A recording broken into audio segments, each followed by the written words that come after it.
trouble for that. All right, good to see, I wouldn't say everybody, but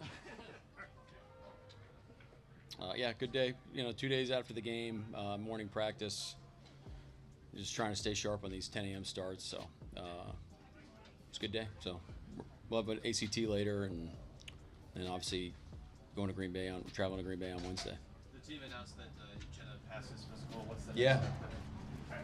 Yeah, really excited. I mean, look, it's exciting because we're to my knowledge, we're ahead of schedule, which is really cool. So I know Chen has been working his tail off, which is par for the course for him. And our training staff just had a great plan.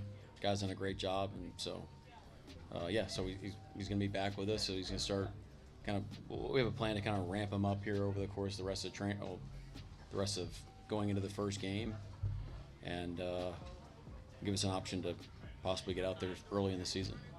What's Torrey Horton? What's the update on him? Yeah, he's just ankle.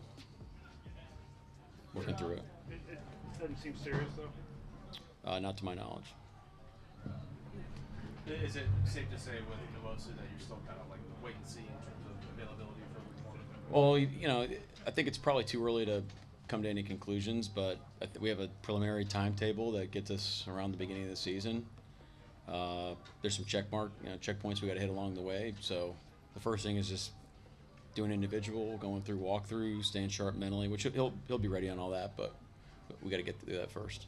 When you watch the film, what stood out to you from watching the film of Kansas City? There's a lot of the things we felt coming off the field. I thought our guys played really hard, all three units. There's some situational stuff that I thought we did really well at the end of the half and at the beginning of the third quarter. There's some situational stuff that fell short a little bit, but it was great. The guys did a great job. The spirit on the sidelines was awesome. Coaches were dialed in. I think our operation improved from the first game as a coaching staff. So a lot of positives, and I think there's a lot of hunger too. There's a lot of eagerness to keep the ball rolling and improve on it and go to Green Bay. When Chenna is full go for a game, what kind of presence does he bring for that edge group? Well, I think he felt it in the Minnesota game was probably his best best game last year. It's probably when he felt his best. Chenna's a leader for us on defense. He's a great edge player on early downs. He's got physicality. He's very, very incredibly smart. He's got a great feel for the game. So, activating on some of those pass rush opportunities in the play action game, I think he's really good at. And then third down, he can run inside and outside. He's a great game runner. He's got great chemistry with those guys like Leo and things like that. And obviously he plays really hard. So hit a lot of boxes right there. But he's a heck of a player. Where are you at, I guess, on settling on the offensive line and settling on the five there? Yeah, we're getting close. We'll I don't know if we're going to announce it or whatever, but we're getting close. Mike, early in practice, it looks like you kind of walked around different positions and delivered some pointed words. What was the gist of that message? Oh, that wasn't anything.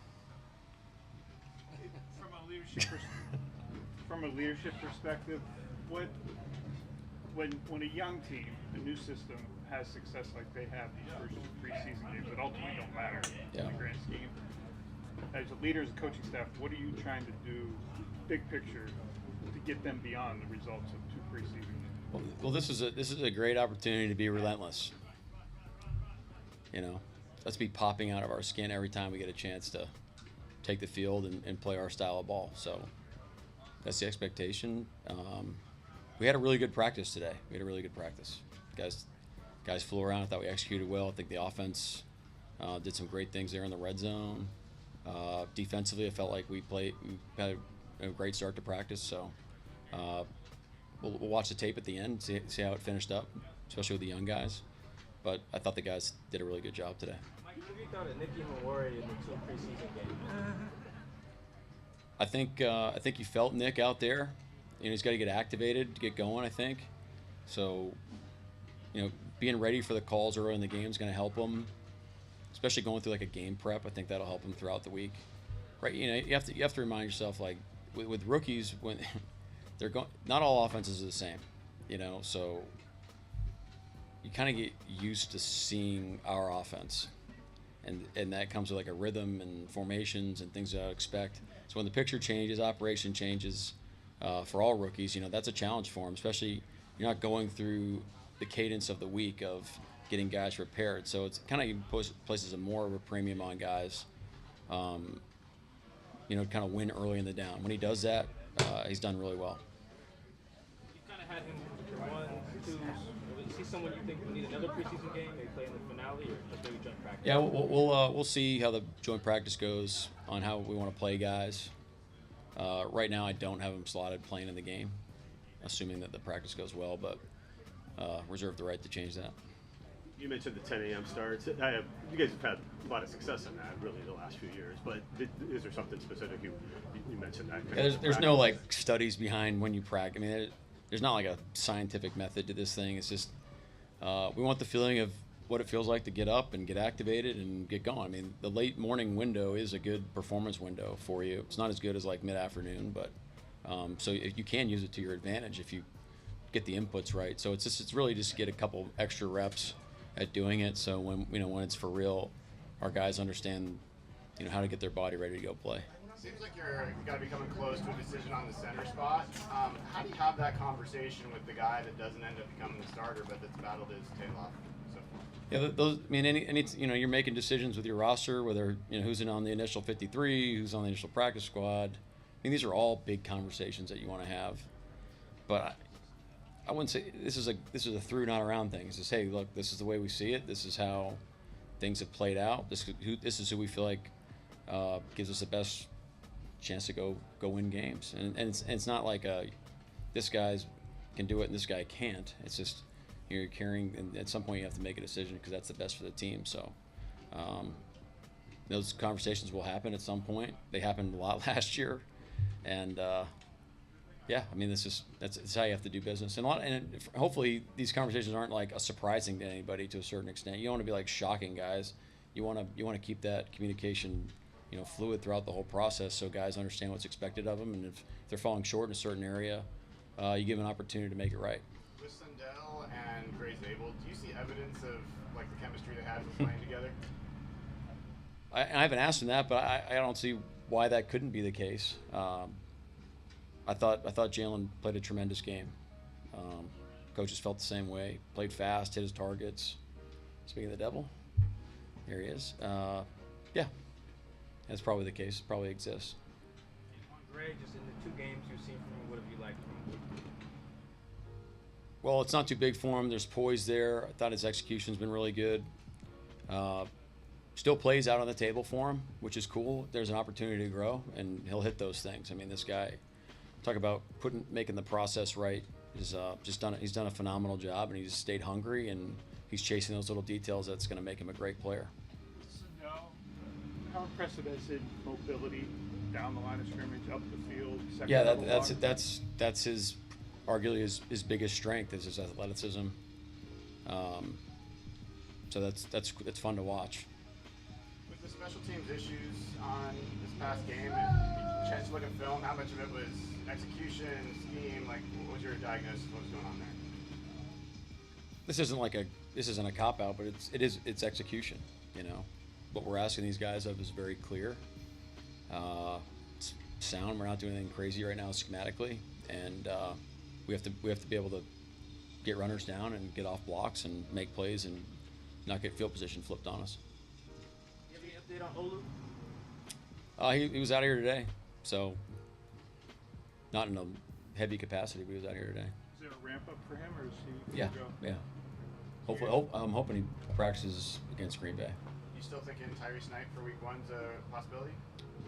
We're going to get some more information in a few days that'll have some more clarity on his situation, but I'd say optimistic. Do you have an understanding how the virtual measurement system is supposed to work and how long it's supposed to No, I got to get some clarity on that because it we were laughing while they were doing it that this is like taking forever, but I'm sure they're working out kinks or whatever, however all that works, but I'm for it. I mean, at some point it should be pretty quick, and I think it's probably the most accurate thing, so why not do it?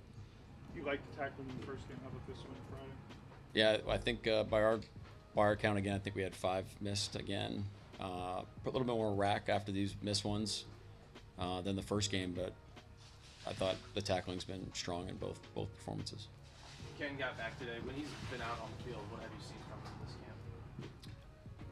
camp? He looks great. He's fast. He's hitting his targets, reading it out pretty well. It's exciting to have him out there. I think when he's been out there, it's been really good.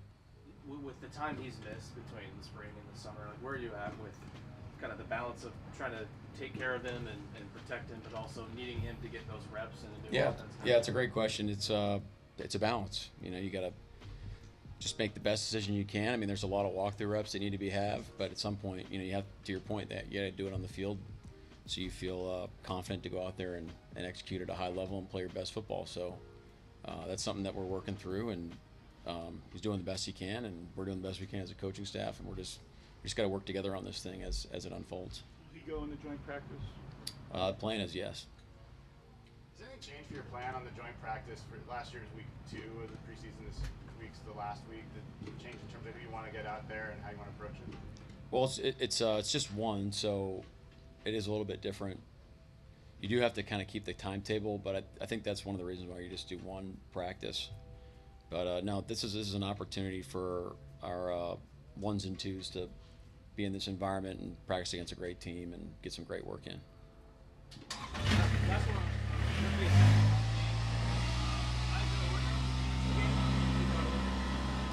He's done a nice job. I know he had the holding call, but he's really working on his